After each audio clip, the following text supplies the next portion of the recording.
By now, I'm sure that everyone has seen the video of former President Barack Obama attempting to shame black men into voting for Kamala Harris. If you haven't seen it, let's play a few clips so we can all be on the same page. After we watch it, we're going to talk about it. I'm going to go ahead and just speak some truths, if you don't mind. Yes. Because my understanding, based on reports I'm getting from campaigns and communities, is that we have not yet seen the same kinds of energy and turnout in all quarters of our neighborhoods and communities as we saw when I was running. Now, I also want to say that seems to be more pronounced with the brothers.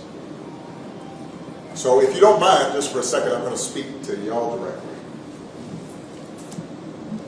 and say that when you have a choice that is this clear, when on the one hand you have somebody who grew up like you, knows you, went to college with you, understands the struggles and pain and joy that comes from those experiences. And you're coming up with all kinds of reasons and excuses.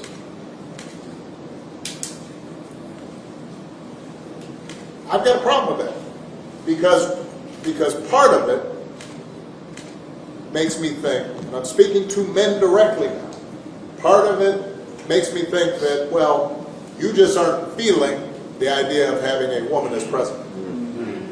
And you're coming up with other alternatives and other reasons for that. If I could sum this all up in one word, I would call it desperate. It's a soliloquy of desperation. For anyone that knows anything about black history, you know that we fought for hundreds of years to get all of the rights that we have now. We fought for decades to get the right to vote. It seems pretty strange to me to have a former president to say something like this when his campaign was running on freedom. Now that same freedom he wants to take away from black men. Clearly, there are a lot of people that don't understand the fact that black men have the right to vote however they want. We can choose whoever we want to vote for. This isn't 1920. Black men are exercising their freedoms and their right to choose. I'm happy that black men are waking up and exercising their rights, doing their due diligence, researching. You should be happy about it too. Here's a fun fact. Everything that's skin to us ain't kin to us. White people, don't say that. Doesn't matter how cool you think you are, don't say it. Some people are still using tactics from the 1950s. And they think that it's going to work on a black man in 2024.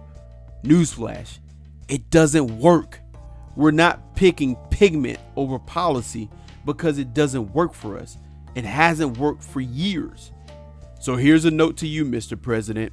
It has nothing to do with her gender. It has nothing to do with her race. It has everything to do with what we feel is most important to us as black men. There's been 4 years of people shitting on black men, telling us that we ain't nothing, telling us that we're uneducated, that we can't compete with black women, we are not up to their standards, so forth and so on. But now you're saying what? Instead of trying to shame black men, why don't you just admit that you were wrong? And that the people that said all of that indignant stuff about black men, that they were wrong.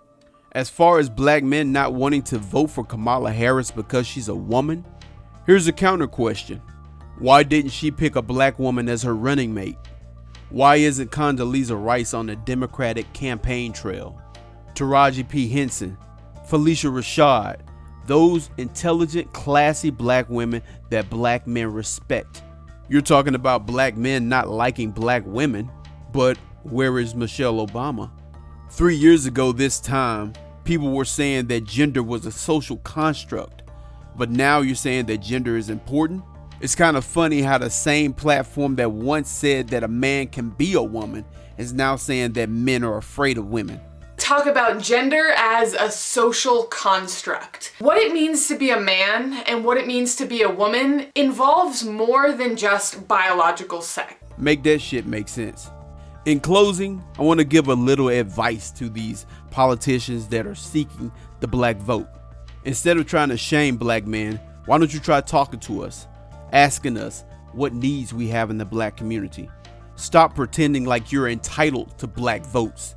Ask what you can do to earn black votes. Treat black men like we're intelligent, because we are. And stop trying to act like you can get us with these tactics from the 1920s. It doesn't matter what skin you're in, as long as you stand for what's right and you stand together. Now that's why Black Men Network. Take action that matters. That's how you make a difference.